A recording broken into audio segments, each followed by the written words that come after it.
Hi, my name is Amelia Goldsby. I'm a Ph.D. student in art history. This summer, I worked with Public Space One.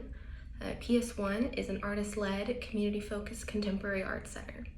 They provide resources to enrich artists and the community, from providing studio space and free art supplies to exhibition and performance venues to public workshops. The organization established the Iowa City Press Co-op, a community access printmaking studio, and the Center for Afrofuturist Studies, which supports artists of color, and a small library. Committed to the fostering of relationships within the region, PS1 also provides space to other organizations, including the LGBTQ Iowa Archives and Library and the Indigenous Peoples Art Gallery and Cafe. The goal of my project this summer with PS1 was to research their 3 newly acquired historic homes, located in Iowa City, on 225 and 229 North Gilbert Street and 538 South Gilbert Street, known as the Close House. This project was particularly important to the organization. It spent most of its life in temporary spaces, and now that it has a permanent home, it must not only adapt the physical structures of the buildings, but also adapt the ideology and meanings of the properties to match the organization's values.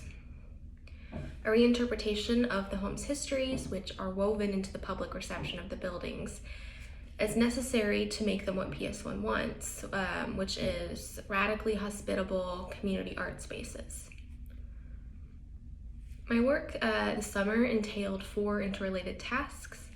The first was the creation of organized collections of information for each site, the evaluation of public interest in these sites, so what does the public want to know, produce public-facing materials communicating my findings, and finally propose future projects related to the site's histories. I will address 2 of these tasks in depth, the evaluation of public interest and the creation of materials for the public.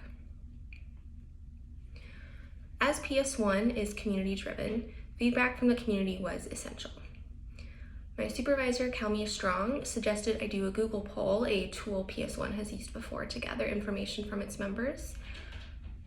We collaborated to write a list of targeted questions, which essentially boil down to what do community members want to know about the properties. After crafting the poll, we advertised it through social media, the PS1 email list, and the PS1 website. Our goal was to reach people invested in the organization and who have or will visit the homes. Through this poll, we found that people were most interested in the social history of the properties. Issues of race, class, and gender were a priority. This information focused my research, which was incredibly helpful. I also found a lens through which to interpret this research that would be meaningful for its audience. This brings us to the public-facing materials. When I began this internship, I was unsure what format the public-facing materials would be. The most obvious option was to write something for PS1's website. PS1 is all about experimentation and creativity, and so this option really didn't seem that important or that exciting. So I was very happy when my supervisor suggested I make a zine. As a type of DIY publication, a zine would be perfect for the organization, which has a zine library, and would appeal to PS1's artistic audience. Flexible and easily shareable, a zine can be placed in PS1's physical locations for people to take and place online as a PDF. The zine I created is titled Adaptive Reuse, Histories and Futures of 538 South Gilbert, 225 North Gilbert, and 229 North Gilbert. I collaged various materials, my own text to show how PS1 is both subverting and continuing certain aspects of the home's histories, or readapting their meanings.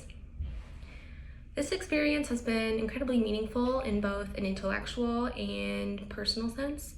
I gained a new understanding of what research can look like, as well as a firsthand look into the operations of a community arts organization. Through making a zine, I experienced research and writing as an artistic act. Ultimately, this project gave new dimension to my scholarly work and invaluable firsthand, practical career knowledge of community arts administration.